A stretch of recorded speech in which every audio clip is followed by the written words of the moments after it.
Ndugu wanahabari, Jeshi la Polisi mkoa wa Mara linamshikilia mtu mmoja anayefahamika kwa jina la Macherege Wambura mwenye umri wa miaka 52, mkazi wa kijiji cha Robanda, wilaya ya Serengeti, mkoa wa Mara, kwa tuhuma za mauaji ya Bijeni Baragwa Nyamosega mwenye umri wa miaka 45, mkazi wa kijiji cha Robanga, wilaya ya Serengeti, mkoa wa Mara. Tukio hilo limetokea tarehe 21 Mei 2025 majira ya saa 1 asubuhi huko katika kijiji cha Robanda, wilaya ya Serengeti, mkoa wa Mara, ambapo mtuhumiwa Macherege Wambura alimshambulia Jeni Baragwa Nyamosega kwa kumchoma na kitu chenye ncha kali ambacho kimsingi ni kisu maeneo mbalimbali ya mwili wake na kusababisha kumwaga damu nyingi, hali iliyopelekea kifo chake.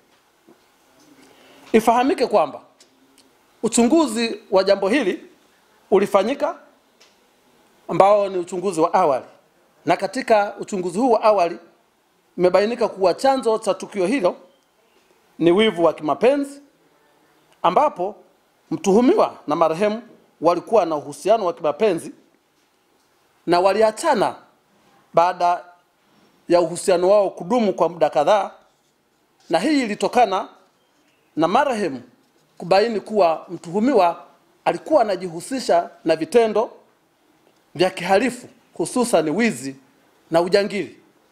Hivyo mwanamke aliona haitakuwa vizuri kuendelea na mwanaume wa aina hiyo, lakini pia hawa ni watu ambao wamekutana wakiwa watu wazima, na mwanamke alikuwa na watoto wenye akili na utambuzi. Hivyo waliona baba wa aina hii si mtu mwema kuendelea kukaa kwenye familia ile, na yeye akaamua kuchukua maamuzi hayo ya kumtoa uhai huyo mpenzi wake. Lakini pia katika mambo yanayoendelea mkoa wa Mara, ikiwa ni misako mbalimbali na doria kwa lengo la kuona mkoa unakuwa salama, Jeshi la Polisi limefanikiwa kuwakamata watuhumiwa watatu katika upekuzi wa gari la abiria, ambapo watu hao walikamatwa wakiwa na magunia manne ya bangi yanayokadiriwa kuwa na uzito wa kilo 120 kwa jumla. Watu waliokamatwa katika tukio hilo ambalo nitataja tarehe ni Everest Manyanya Wambura mwenye umri wa miaka 23, Mjita. Huyu ni kondakta wa basi. Na mwingine ni Mustafa Pasco Mwininga mwenye umri wa miaka 29. Huyu ni Mwarusha, mkazi wa Arusha, na ni fundi magari na ni mhudumu wa hilo basi. Na mwingine ni Eliabu Tukai Paranjo, ana umri wa miaka 46, naye ni Mwarusha, ni fundi magari na ni mhudumu wa basi hilo ambalo lilipekuliwa na kukutwa bangi hiyo. Tukio hilo limetokea Mei 21, 2025 majira ya saa 3 za asubuhi katika kijiji cha Isenye, wilaya ya Serengeti, mkoa wa Mara, ambapo madawa hayo yalikamatwa katika upekuzi wa gari namba T 611 CWV aina ya Scania, kampuni ya Coast Line, ambayo inafanya safari zake kutoka Tarime kwenda Serengeti kwenda Arusha kupitia mji wa Msoma. Kimsingi watuhumiwa hao wote ni wahudumu wa basi hilo, na walishindwa kueleza nani alipakia au nani mwenye mzigo huo wa madawa ya kulevya mpaka ukafika kwenye gari lao. Na katika hili Jeshi la Polisi mkoa wa Mara litoe onyo kwa wahudumu wa magari kujihusisha na vitendo hivi vya uhalifu, kubeba mali hizi za uhalifu. Ni wazi kwamba watu hawa wameonekana walikuwa wanafahamu kwamba walichokibeba kilikuwa ni madawa ya kulevya, lakini adha wanayoisababisha ni usumbufu kwa abiria. Lakini pia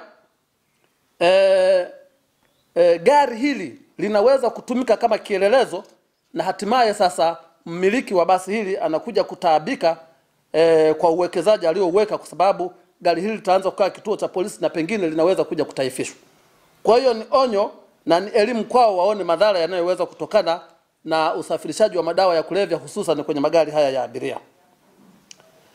Kimsingi wito wa jeshi la polisi kuhusiana na jambo hili ni watu katika swala la mauaji ya kuania mapenzi, watu waache kuchukua sheria mkononi.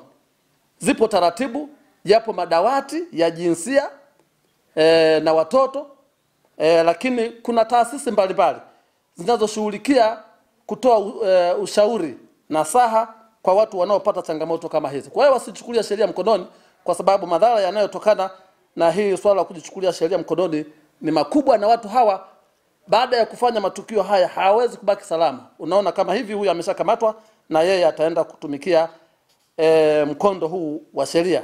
Lakini kadhalika hao wanaosafirisha madawa ya kulevya tuwaonye kama nilivyokwisha kusema mapema kwamba waache vitendo hivi, kwa sababu watu wanaofanya vitendo vya uhalifu kamwe hawawezi kuwa salama katika mkoa wetu wa Mara.